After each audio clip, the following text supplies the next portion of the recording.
Mga kaibigan, isang magandang umaga sa inyong lahat. Narito na ang isang programang inyong mapapakinggan. Hatid sa inyo ni Mel Elizalde, batikang broadcast journalist, sa kanyang pagtalakay sa mga napapanahong balita sa loob at labas ng ating bansa. Gayon din sa pagbibigay ng mga kalaman ng kanyang tinipon tungkol sa kalusugan, ekonomiya, agrikultura, pangkabuhayan, politika at ang sitwasyon sa katahimikan ng bansa.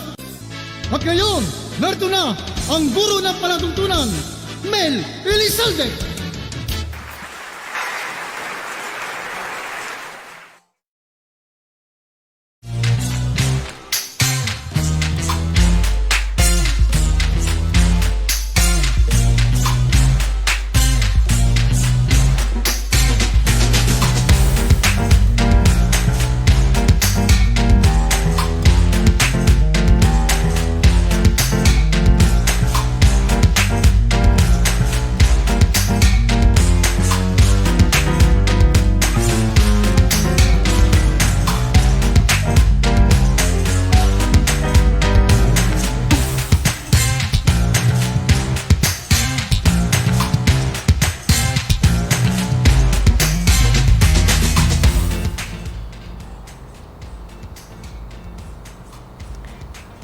Magandang hapon po sa inyong lahat, mga minamahal nating Kadiskarte. Welcome po dito sa ating programang Kadiskarte every 3 o'clock in the afternoon with your host, Mel Elizalde po, ang inyong Kadiskarte mula sa Kalakang, Maynila, ang ating pong broadcasting, digital broadcasting, Elizalde Broadcasting. At ngayon po, araw ng Webes, June 22, 2023. But before that, gusto ko pong humingi ng paumanhin kaninang umaga. Hindi po tayo nakapag-broadcast kasi meron pong nalate ako. Napaka-importante po talaga yung aking pinuntahan. So, yan po. At anyway, siskapin po natin hindi na mangyari yan. So, ngayong araw, atin pong pag-uusapan talaga medyo maganda ho ito kasi ito ay marami nang nangyayari yung mga sa kapaligiran, mga ganitong pangyayari. Yung buhubang tungkol sa mga online na lending, no? Kaya nga sinasabi rito, 3 lending companies kinasuhan ng Department of Justice. Maganda ho kasi sa totoo lang masyado hong naaabuso, no, yung mga nangungutang sa online. Kaya nga ito sinasabi, kasong kriminal ang ilalaban ho ng laban sa kumpanyang nakakaranas, nagsasabi na hindi maganda po ang kanilang pinagagagawa sa mga individual na may pagkakautang sa kanila. Kaya sinabi po ng Securities and Exchange Commission sa Department of Justice, sila ay nagtungo at upang noong Martes si Oliver Leonardo, director ng SEC, para magsampa po ng kaso laban sa 3 lending companies. Yan po, mga financing company at 2 business process outsourcing. Yan.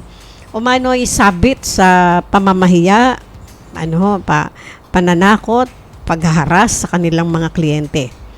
Tinukoy ni Leonardo, ang direktor ng SEC, Securities and Exchange Commission, ang mga kumpanyang sinampahan na reklamo.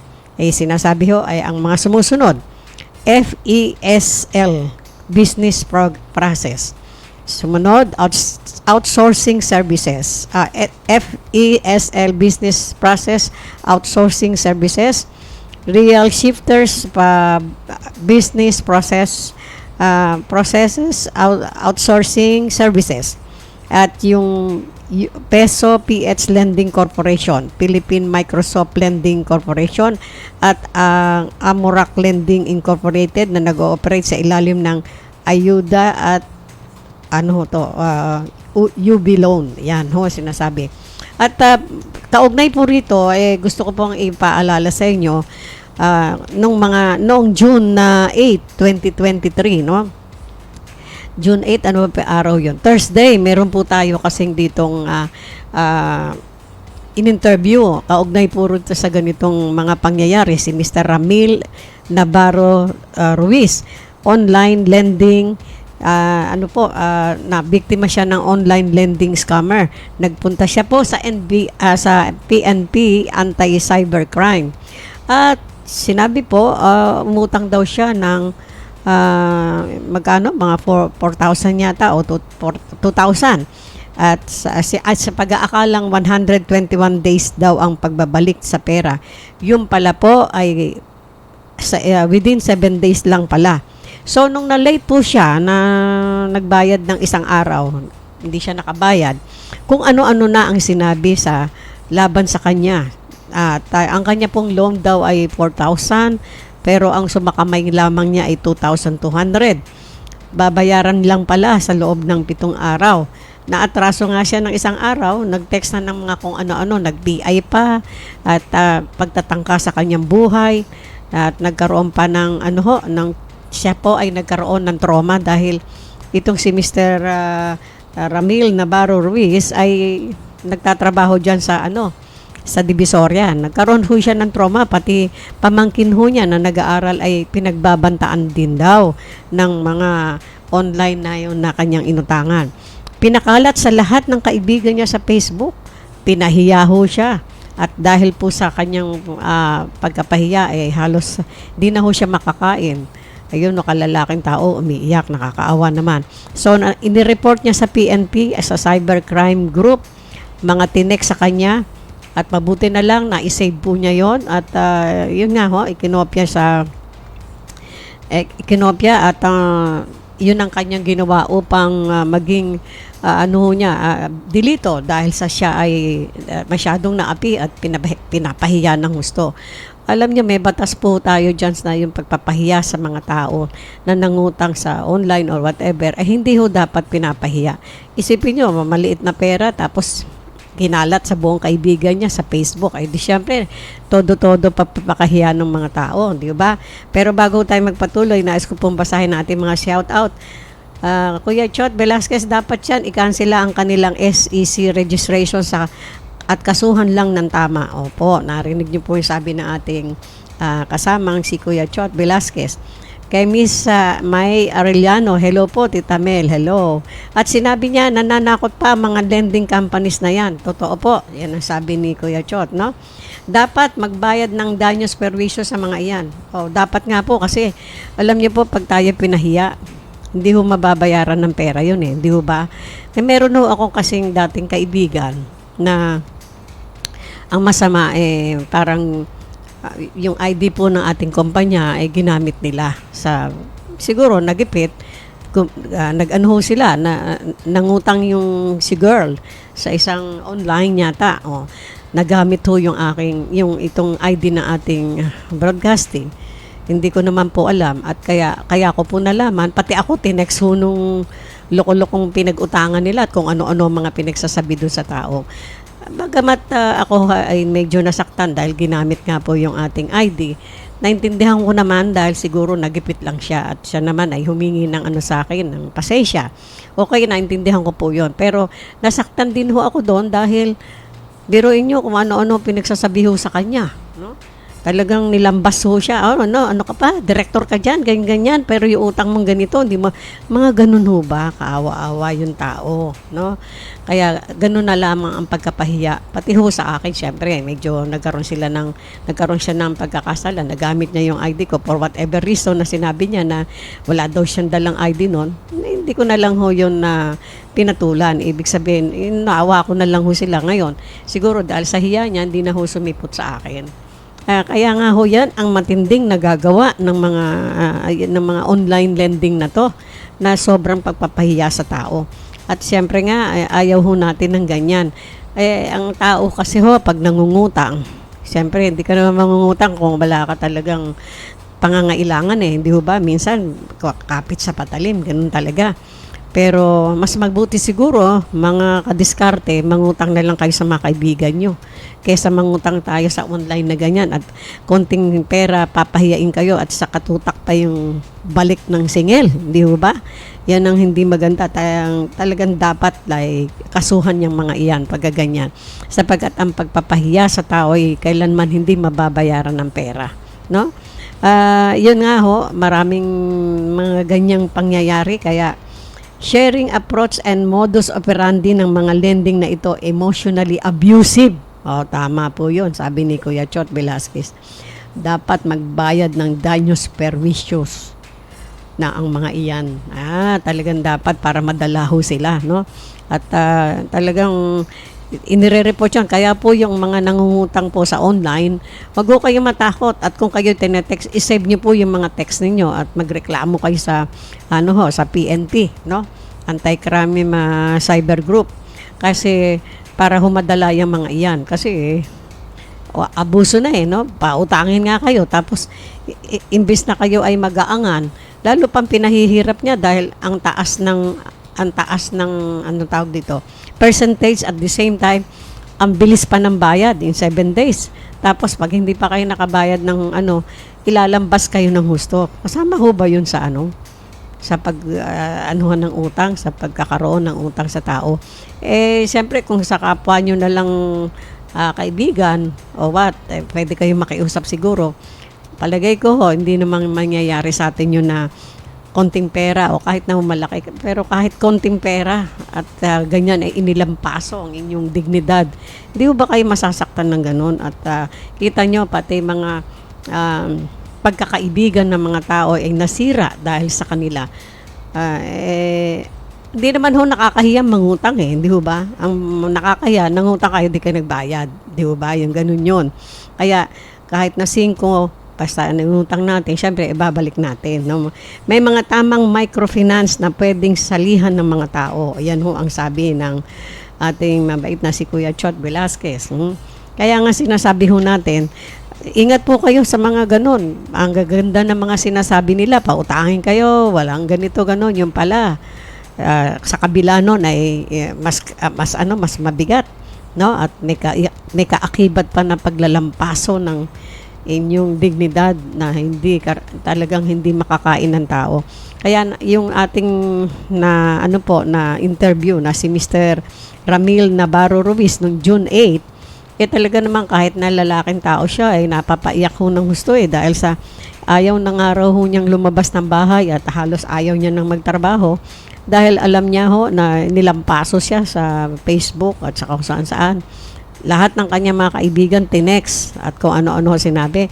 At siya po ay pinagbabantaan pa na papatayin daw siya. Bubulagta na lang daw siya. Mga ganun. Grabe, no? Kala niyo ba kung milyones, bilyones, kahit milyones, bilyones pagka ganyan, abay dapat talaga sila yung ilang paso sa loob ng bilibid, no? Hindi na maganda yan. Kaya ingat-ingat po tayo mga kadiskarte na wag ho tayong mangungutang sa mga online na yan. Alalahanin nyo na pagpapahiya ang mangyayari sa atin at kwentahin nyo kung magkano ang balik ng pera. Sabi nga ni Mr. Ruiz, si Ramil, ay ang kanyang inutang 4,000. Ang nakuha lang niya ay 2,200. Tapos ang pagkakaalam niya, within 120 days ang balik ng bayad. Yung pala 7 days lang at araw-araw niyong babayaran. At nung siya po ay naatraso ng isang araw, pinagmumura siya. May PI, may kung ano-ano, bubulagta ka, ganyan-ganyan. Nabasa ko may kopya ko. Kasi sabi ko nga po, tutulong po tayo sa mga gustong lumapit po sa ating studio na may mga hinaing. Pwede ho yun, basta't meron lang po tayong dilito na hawak sapagkat hindi naman tayo pwede hong mag-announce na wala ho tayong pagkahawakan dilito dahil baka tayo ay magkaroon ng kaso. Kaya matalino naman po yung tao si Mr. Ramil Navarro Ruiz, kaya nagdala siya ng kanyang papeles mula sa sa PNP, Philippine National Police Cybercrime Group, na talagang pinakita na talagang ni-report niya at sinabi yung pangalan ng online lending, yung Mocha Mocha at U-Peso.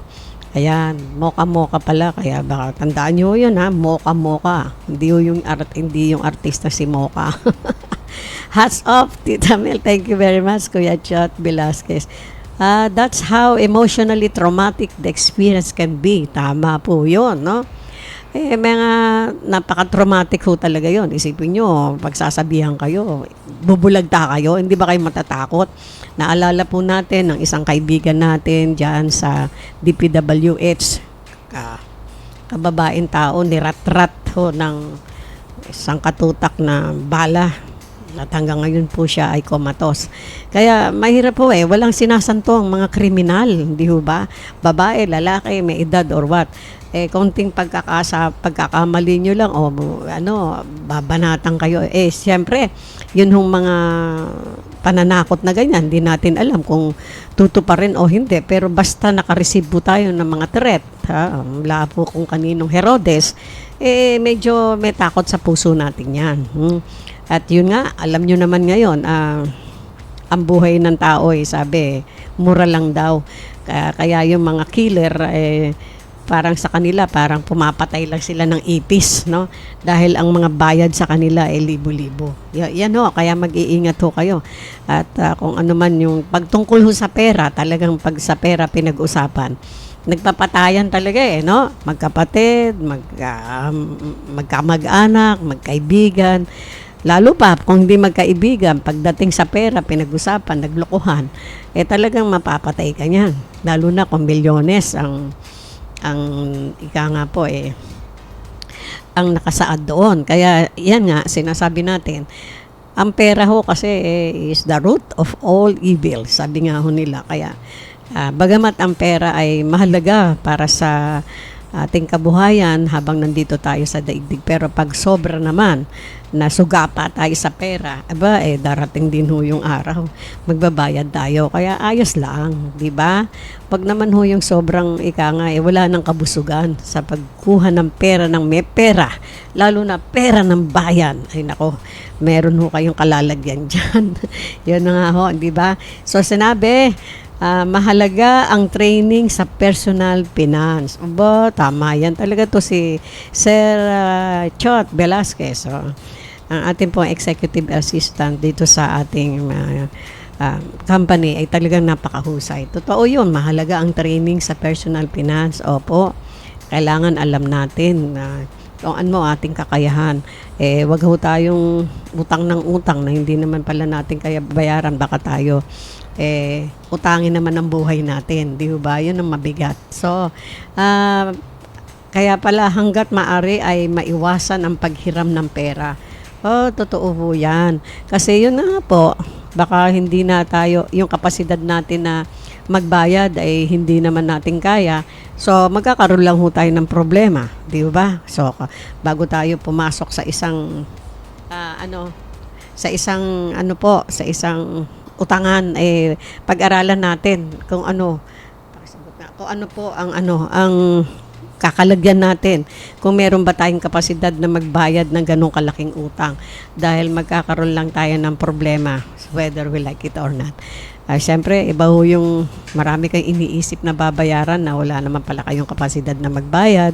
So magkasya na lang po tayo kung ano yung meron dyan. Kung wala, wala. Kung meron, okay sa alright, di ba? Ganyan lang po talaga no? So, tayo bago magpatuloy, gusto ko muna batiin itong ating mga kaibigan na talaga namang napaka magagaling. Walang iba kundi si Attorney Roy Sinieres. Sir, kumusta po kayo? Ayan. At syempre si Mr. Ferds Ibrahim Sabado na siyang kausap natin kahapon mula sa Kingdom of Saudi Arabia. Isang Pilipino na may puso para sa ating mga kababayan doon na talagang tumutulong sa mga OFW para nga po kung may mga reklamo matulungan nila at may project sila hong maganda. Later on we will announce it to you na completely maganda ho yung project na yon. Kakusapin muna natin yung ating executive assistant total may meeting po kami sa Monday Yan po yung sa Kingdom of Saudi Arabia, maganda hong pagkakataon natin yan. And of course Mr. Chot Velasquez, thank you very much for being with us. And of course, I want to say hello to Ma'am Professor Ligaya Santos, Mr. Renz Regala. Thank you anak sa mga tulong mo. Isa rin ho sa ating mga kasama rito sa ating studio. At of course, si Mr. Mario Bangasan. Isa rin ho sa ating pinagkakatiwalaan dito. And I want to say hello to Architect Mike Guevara. Kumusta na kayo, sir? I hope you are fine now. Medyo may konting karamdaman si Architect Mike Guevara. And of course, our good friend Mr. Sammy Asintado Gabot. Yan, kanina kausap po natin siya. Okay na si Sir. And Mr. Rudy Santo Domingo, our CPA and licensed broker na kaibigan. And of course, our very own CPA, Mr. Ray Pabilona. Sir, kumusta po kayo? And our former principal, Lloyd D. Diaz, Miss Cici Lemberger Hueco, Engineer Edwina Villarosa, and of course, I want to say thank you to Mr. Salim Gimba. Ayan, babalik na ho si Mr. Salim Gimba dito sa atin. Abangan nyo siya, isang magaling na lecturer, professor sa kanyang programang Islam ang Solusyon. Abangan nyo po muli siya, no? And I want to say hello to Mr. Jerry Games. Ayan, at syempre, at ang special friend ko, talaga kahit di ko pa namimit ang aking hinahangaan talaga, Mr. Jaime Bitug. Sir, kumusta po kayo? Salamat po sa mga messages ninyo sa Messenger. And Miss Lita Lim Lopez, our friend from Georgia, USA. Miss Pia Kaiser, ayang kanyang pinsan. And of course, I want to say hello to Mr. Abet Banico, sir. Isa po siyang advocates ng divorce, no? Kailan po tayo mag-usap, sir? Yes, of course, ang ating kaibigan, si Bear po, ang kanyang misis na si Andrea. Kumusta kayo dyan? Pasensya na, medyo busy tayo at medyo daming ginagawa. And of course, our friend from San Francisco, California, Mr. Tom Molina. And I want to say condolence to our good friend Susana Di Pacheco Chavez dahil sa makabilang buhay po ang ating kaibigan si Mr. Mel Chavez, no? At siya po ngayon ay nakaburol dyan sa Quezon City, no? Malalaman po natin yung kung saan po siya, kung kailan po siya ay whatever, no? I-cremate ba, no? So, yan po yung ating mga kaibigan na alam niyo po ang mga tao come and go talaga, no? Kaya masakit man sa puso natin na tayo biglang iniwan na ating kaibigan. Well, let us just pray for his soul dahil kaibigan ho natin ang dating komandidatong senador, si Mr. Mel Chavez, no? Tagal natin hong nakasama siya. Yan po, mga minamahal kong kadiskarte. Sabi ho nung ating mga kaibigan, yung pangungutang sa online, talagang maiengganyo kayo kasi ho, bakit? Ang gaganda ng mga sinasabi at yung mode of paying is okay, so alright, pakala nyo, totoo, no? Ito pa, meron pa tayo isang shout out, Mr. June Bombay is watching. Oh, thank you very much, anak, naalala mo ko. Salamat. Ay, yun nga ho, parang very attractive. Siyempre, pag nangangailangan ka, uy, mas maganda to. Walang mga hinihinging papel. Walang ganito, ganon. Dito na lang tayo mangutang. Yung pala perwisyo gagawin sa atin, no? So, bago ho tayo gumanya ay maengganyo ng mga online na lending companies, makinig ho tayo sa mga naririnig natin pagbabalita at mga experiences na ating mga kasama, mga kaibigan, no? Sabi ho sa kanila, hats off sa kanila sa pagtulong sa mga OFWs natin. Ayon, sinasabi kasi ni Serto, yung tungkol do sa kaibigan nating si Ferds Sabado. Yan. Ferds Ibrahim Sabado. Yan, from Kingdom of Saudi Arabia. Lagi po siyang nagre-report sa atin from Saudi Arabia about OFW. At yan nga, makakausap ni Mr. Chot Velasquez yan sa Monday. Dahil nasabi ko sa kanya, Mr. Chot Velasquez, na gusto ko magkausap kayo dahil nga doon sa inaano niya na gagawin tayong conduit doon sa yung ating broadcasting sa mga reports, kayong mag-usap, no? So, yan. Para sa hanggat maari ay ayun, sinasabi niya, Kuya Chot Velasquez, get well soon po. Ayan, sabi niya kay Architect Gabara. Ayan. Kuya Chot Velasquez, condolence po, sabi niya kay Miss Susana Chavez, no, ating kaibigan. Kaya dapat pag-usapan natin anong araw tayo pupunta. Baka bukas yan. Gawin na natin yun. So, yan po yung mga kaganapan sa atin at sana ay maging leksyon sa bawat isa sa atin na bagamat tayo ay natataranta, kung tayo man ay merong dapat na mga lutasin tungkol sa financial, magdalawang isip po tayo bago mangutang sa online lending companies, no? Kasi imbis na makakatulong sa atin, lalong ibayo pang problema ibibigay sa atin. 'Di ba? Alam niyo po yung problemang pera. Medyo madaling lutasin niya, marami ka lang kaibigan, okay ang iyong yung standing mo sa okay yung pagkatao. Siyempre, magsalita ka lang sa mga kaibigan mo, siguro hindi magdadalawang salita.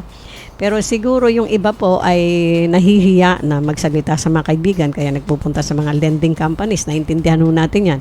Pero ngayon na isiniwalat na natin na 3 lending companies kinasuhan ng DOJ, maging aware po tayo. At ayaw po natin mangyari sa atin yan na ang problema natin ay tungkol nga sa kaperahan tapos nadagdagan pa. Hindi lang sa kaperahan ang ating sumakit ang ulo natin kundi sa pambabas nila sa atin at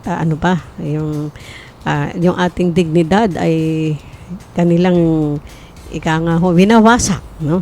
Hindi naman po lahat ng tao o lahat na nangungutang ay medyo walang hiya o ibig sabihin walang kredibilidad. Hindi po. Kasi pagka ang tao nagipit, hindi natin maiiwasan yon.